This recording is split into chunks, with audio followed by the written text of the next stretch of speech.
जैसे कि सब विषय है, मगर गुरु और शिष्य का संबंध भी उतना ही मधुर विषय है। और मैंने इस महाकाली साधना का एक प्रमुख प्रसंग भाग्य निर्माण मंत्र भी है, जो काली साधना के माध्यम से संभव है। उस मंत्र को, यह मंत्र स्वर्ण बनाने में भी प्रयुक्त होता है, भाग्य बनाने में प्रयुक्त होता है।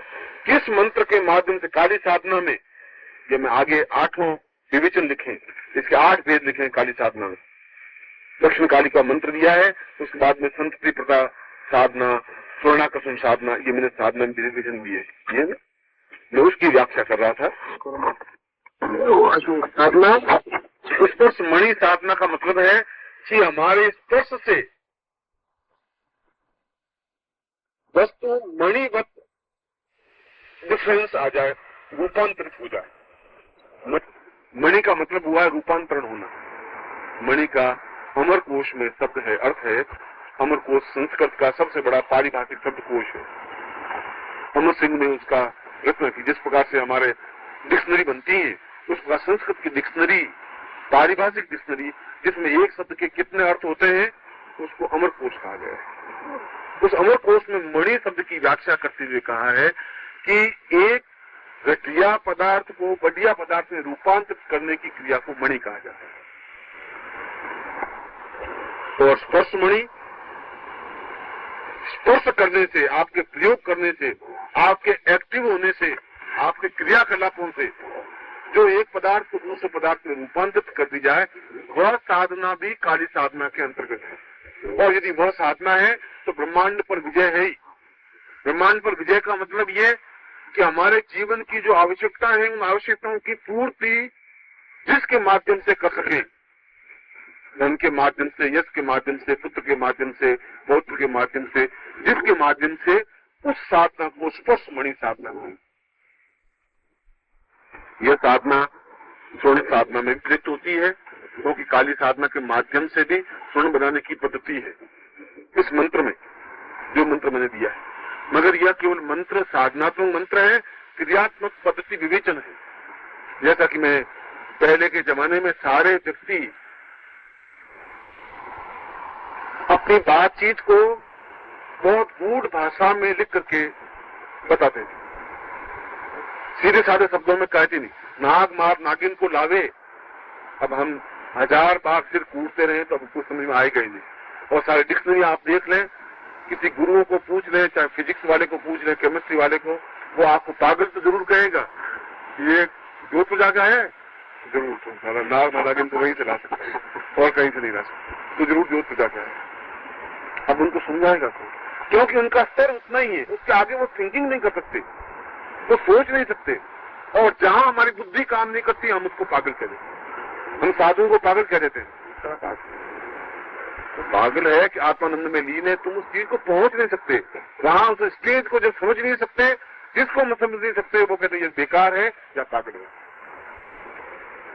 यह स्पर्श मणि साधना में, उसमें मैंने बताया कि गूढ़ कैसे, उसका भी एक छोटा सा उदाहरण देकर समझा दूं आपको। पहले जमाने में सारी बातचीत अपने बेटों को समझाते थे या गुरु शिष्य को समझाते थे, तब भी संकेत भाषा में समझाते थे, सीधी भाषा में कहते ही नहीं थे, क्योंकि वे उस चीज को गोपनीय रखना अपना कर्तव्य समझते थे। और यदि वो कहते हैं कि भगवान कृष्ण को स्मरण कर, तो आज के युग में अगर मैं शिष्यों को कहता तो ये कहता कि भगवान कृष्ण को प्रणाम करो, ये कहते। मगर पुराने जमाने में इसी बात को कैसे कहते थे वो बताऊं। अजा सहेली तासु रिपु ताजननी भरतार, ताके सुत के मित्र को बजिए बारंबार। अब समझिए थोड़ा सा। अजा माने बकरी, अब बकरी से शुरू हो रहा है वो। अजा माने बकरी, अजा सहेली, बकरी की सहेली भेड़, तासु रिपु, उस भेड़ का शत्रु कांटा, क्योंकि भेड़ के बालों में कांटा चुभ जाता है तो अंदर चुभता रहता है, निकलता भी नहीं, बाल बड़े बड़े होते हैं और अंदर बड़ा दर्द रहता है उसको। तो अजा सहेली, अजा की सहेली, बकरी की सहेली भेड़, तासु रिपु, उसका शत्रु कांटा। ता जननी, उस कांटे की मां कौन? पृथ्वी। पृथ्वी से पैदा होता है कांटा। ता जननी भरतार, और उस जननी माने पृथ्वी का भरतार कौन? इंद्र।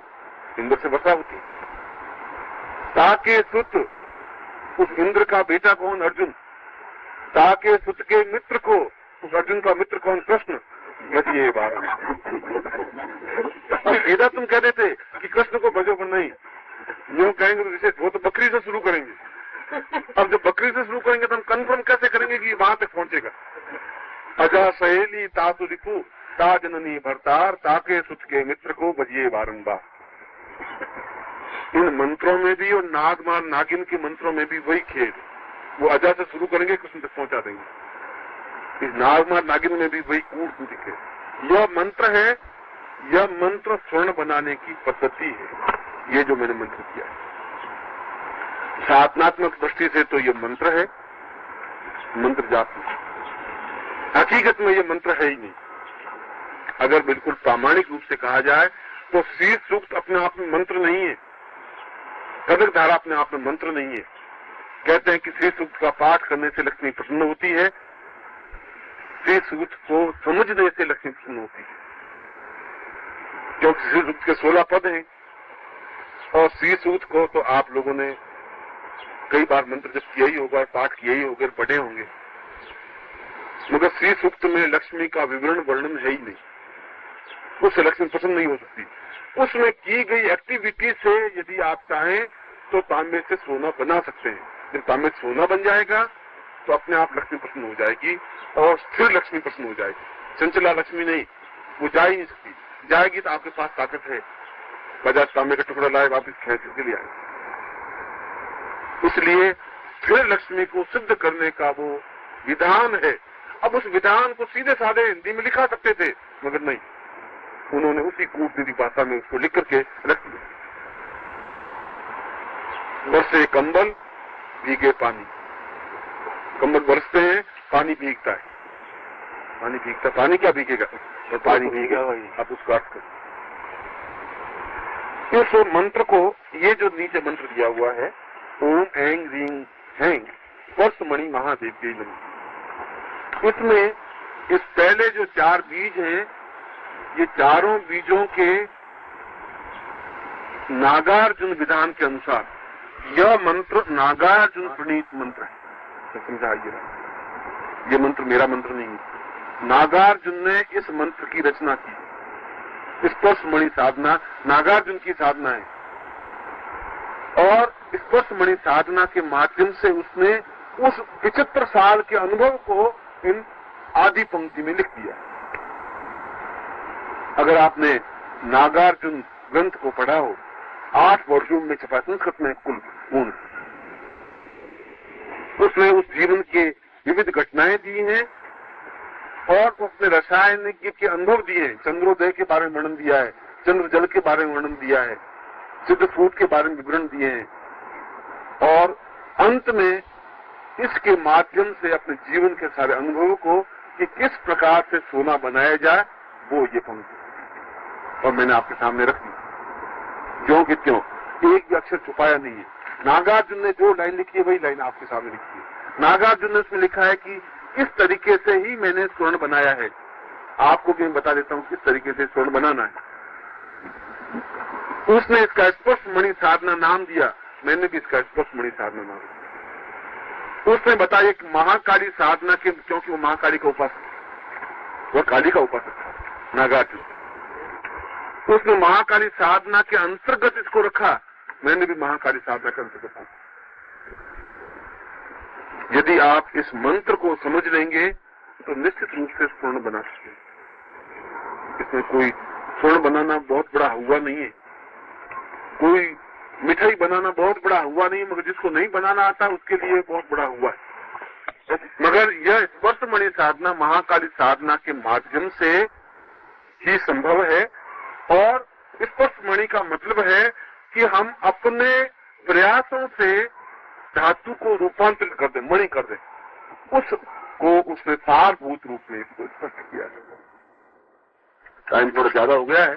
मैं शाम को इस मंत्र की जल्दी में संक्षेप में विवेचना करके अन्यथा मैं समझाऊंगा। मैं आपको आशीर्वाद देता हूँ कि आप जीवन में सिद्ध सूत बना करके सफल करेगा। सीमाम्बुपारं भवसिन्धुवारं करुणावतारं करुणादयार्थं नित्यैव शान्तं मरणासनित्यं मा कालिदीनं शरणं प्रपद्ये। जो अत्यंत दयावान और ममतामयी है, जो करुणार्द्र सिंधु और अपनी गोदी में भवताप मिटाने में समर्थ है, ऐसी महाकाली मातृवत हमें स्नेह देती हुई मृत्यु से उन्मुख कर अमृत की ओर अग्रसर कर सके, यही महाकाली से आपकी तरफ से मैं आशीर्वाद।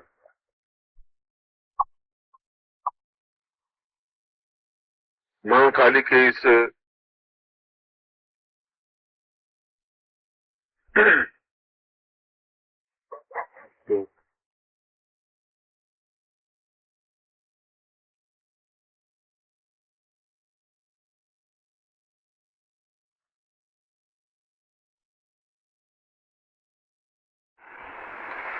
महाकाली के शिविर में हमने महाकाली के संस्कृत मंत्रों और वैदिक मंत्रों, साबर मंत्रों की विवेचना की। और यदि आप तटस्थ भाव से जितना जो कुछ ज्ञान इन 5, 6, 7 दिनों में आपको मिला है, इसको यदि एक लेखक सुंदर ढंग से पुस्तक के रूप में लिखे तो इस पुस्तक का मूल्य 50 रुपए से कम आज के युग में नहीं है। और यदि किसी पुस्तक को, किसी साहित्य को आप, किसी साधनात्मक ग्रंथ को आप पढ़ें तो उसमें किसी एक तात्विक निरूपण का तो चिंतन होता है, मगर इतने विविध आयामों पर, इतने विविध रूपों पर, इतने विविध बिंदुओं पर उसमें विवेचन नहीं होता।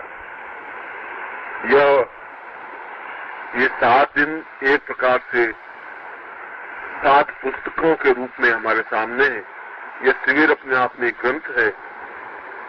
यदि इसकी महत्ता और मूल्य आंक सके, शायद आज आप नहीं आंक सकेंगे। इस ज्ञान का और इस साहित्य का जो कुछ मैं दे रहा हूं, इसका मूल्य भी आज शायद नहीं आंक सकेंगे अपन। मगर यदि साधनात्मक और ज्ञानात्मक स्तर पर कभी पहुंच पाए, तब आप इस पूरे विवेचन का, इस पूरे सार का, इस पूरे ज्ञान का जो कुछ आपको इन दिनों में प्राप्त हुआ है विविध रूपों में, तब आपको इसका मूल्यांकन ज्ञात हो सकेगा। इसका मूल्यांकन आपको तब ज्ञात हो सकेगा कि जब आप किसी सिद्ध योगी के पास दीक्षा के लिए जाएंगे, मुझे कुछ ज्ञान दे काली के साधना के बारे में या अन्य साधना के बारे में, तब आपको एहसास होगा कि कितनी कठिनाई के साथ में, कितनी मुश्किल के साथ में उस ज्ञान का कुछ तंतु मिलता है। ये सारी चीजें मैं इसलिए आपके सामने रख रहा हूं कि ज्ञान को केवल पुस्तकों में लिपिबद्ध करने से कुछ नहीं हो पाएगा। यह मैं कई बार अपने शिष्यों को कह चुका हूं कि जब तक आप में कोई तड़प और बेचैनी पैदा नहीं हो जाएगी, जब तक उसके पीछे आप पागलों की तरह लग नहीं जाएंगे, तब तक वह वस्तु प्राप्त नहीं हो पाएगी। चाहे वह साधना हो, चाहे वो ज्ञान हो, चाहे वो आयुर्वेद हो, चाहे वो किसी प्रकार का कोई तात्विक निरूपण हो। केवल इन 5-7 दिनों में यदि आपने उस कागज को लिख करके कॉपी में लिख के रख दिया या टैप को रिकॉर्ड करके रख दिया और उसके बाद में आप उसको भूल गए, तो ये सब कुछ किया कराया एक प्रकार से व्यर्थ, कोई अर्थ नहीं है। अर्थ तो तब है जब आप इस छोटे से और कहा जाए बहुत बड़े ज्ञान को मैंने बहुत संक्षेप में आपके सामने रखा है, मगर स्पष्टता के साथ रखा है। कहीं उसमें छुपाया नहीं है, कहीं उसमें न्यूनता नहीं बढ़ती है। मगर कोई भी चीज जब तक हम प्रैक्टिकल रूप में नहीं करेंगे तब तक उसकी सिद्धि और सफलता नहीं मिल सकती। जब तक हम उसको प्रैक्टिकल जीवन में उतारेंगे नहीं तब तक उसका महत्व और मूल्य भी नहीं आ सकेंगे। यह जो भी आपका जीवन आगे के वर्षों में है, यह जीवन एक घिसा पिटा जीवन नहीं रहे। उस घिसे पिटे जीवन का कोई अर्थ नहीं है। जीवन तो अपने आप में मेरी दृष्टि से भाण की 4 पंक्तियां, भाण एक महाकवि हो चुका है भोज के समय में, और उसने अत्यधिक सुंदर 4 पंक्तियां लिखी हैं। मेरे जीवन की तो वो पाथे हैं, एक रास्ते है, मार्गदर्शक है। तो उन 4 पंक्तियों में उसका है तो अपभ्रंश में, क्योंकि भाण अपभ्रंश का कवि हुआ है। शत्रुर्ममोहो न गतम नरोहो व्याधिर्न चिंतम तमेव भूतम आतिथ्यमेकम न विताम नराणाम दिक दिक तो जिंदम तो जिंद सिन्नम। उन्होंने कहा कि उस व्यक्ति का जीवन धिक्कारमय है जिस व्यक्ति के जीवन में 100 शत्रु नहीं है, और उस व्यक्ति का जीवन तो बिल्कुल धिक्कारमय है जिसको कम से कम 100 लोग गालियां नहीं देते। उस मां को ऐसा पुत्र पैदा ही नहीं करना चाहिए जो, और जिस व्यक्ति की, जिस बालक की आलोचना नहीं होती। जिस व्यक्ति के 100 शत्रु हों और 100 उसके मित्र हों, 100 उसकी प्रशंसा करने वाले हों और 100 उससे भयभीत होने वाले हों, ऐसे व्यक्ति का जीवन ही धन्य। ये बात मैं इसलिए कह रहा हूं, आलोचना उसकी होगी जो कुछ नवीन करेगा। जो किसी भी जिंदगी में जीने वाला, उसकी कोई आलोचना नहीं होगी, उसकी कोई प्रशंसा नहीं होगी, उसका कहीं नाम होता ही नहीं, इतिहास में उसका उल्लेख नहीं होता, और जो इतिहास में अपने हस्ताक्षरों को लिख नहीं पाता उसका जीवन अपने आप में व्यर्थ है, बेमानी। मैं कई बार इस जिम्मेदारी को छोड़ता हूं अपने शिष्यों के बीच में कि यह जो आपको जीवन मिला है यह इतना ऑर्डिनरी जीवन नहीं है, एक अत्यधिक महत्वपूर्ण जीवन मिला है, महत्वपूर्ण साधना शिविर मिला है और महत्वपूर्ण गुरु मिला है। उसके बाद भी आप जीवन को घिसा पिटा जीवन जी लें तो भाण के शब्दों में आपका जीवन नगण्य है, व्यर्थ है। ठीक उसी प्रकार से जिस प्रकार से आपसे पहले 24 पीढ़ियों का जीवन व्यर्थ। आप मुझे बताइए, बहुत कड़वी बात तो कहूंगा, मगर आपके पिता का नाम तो हमको तो पता नहीं। आपके पिता मूल्यवान हो सकते हैं, मेरे पिता मूल्यवान हो सकते हैं, मगर उनका नाम कहीं हमने सुना नहीं है। आपके दादा का नाम भी नहीं सुना है, परदादा का नाम भी नहीं सुना है। 5 पीढ़ी के पहले तो आपको खुद को ही पता नहीं कि आपके दादा के नाम क्या था। इसलिए कि उनका जीवन एक घिसा पिटा जीवन था। उस जीवन में कोई चिंगारी नहीं थी, कोई आग नहीं थी, कोई तड़प नहीं थी, उन्होंने कोई रोशनी पैदा नहीं की। और जो रोशनी पैदा नहीं कर सकता वह तो ठीक दुखते हुए लकड़ी की तरह है जो दुखती रहती है, जो 10 साल दुख सकती है, 50 साल दुख सकती है, 100 साल दुख सकती है। उस दुखती हुई जिंदगी का कोई अर्थ नहीं है, कोई मूल्य नहीं है। एक क्षण के लिए भी चमके, आग की तरह, सोले की तरह चमके किसी भी फील्ड में, वह फील्ड चाहे साधना का हो, वह चाहे आयुर्वेद का फील्ड हो, वह चाहे किसी भी क्षेत्र का हो। क्योंकि जब आप कुछ करने के लिए निकलेंगे तो सबसे पहले आपके पहले कदम पर आपका शत्रु आपका खड़ा होगा, जो आपको भरमाएगा कि क्या कर रहे हैं, तुम बेकार है, ये तुम यूजलेस, तुम कर जिंदगी बर्बाद क्यों रही, नौकरी क्यों छुट्टी ले रहे, ये 10 दिन की छुट्टी लेके होगा क्या, अरे वो साधना से कुछ होता है क्या, तो दिमाग खराब से रखा। ये सबसे पहले पत्नी भरमाएगी कि तुम तो बेकार कर क्या रहे हो, तुम्हारा क्या होगा।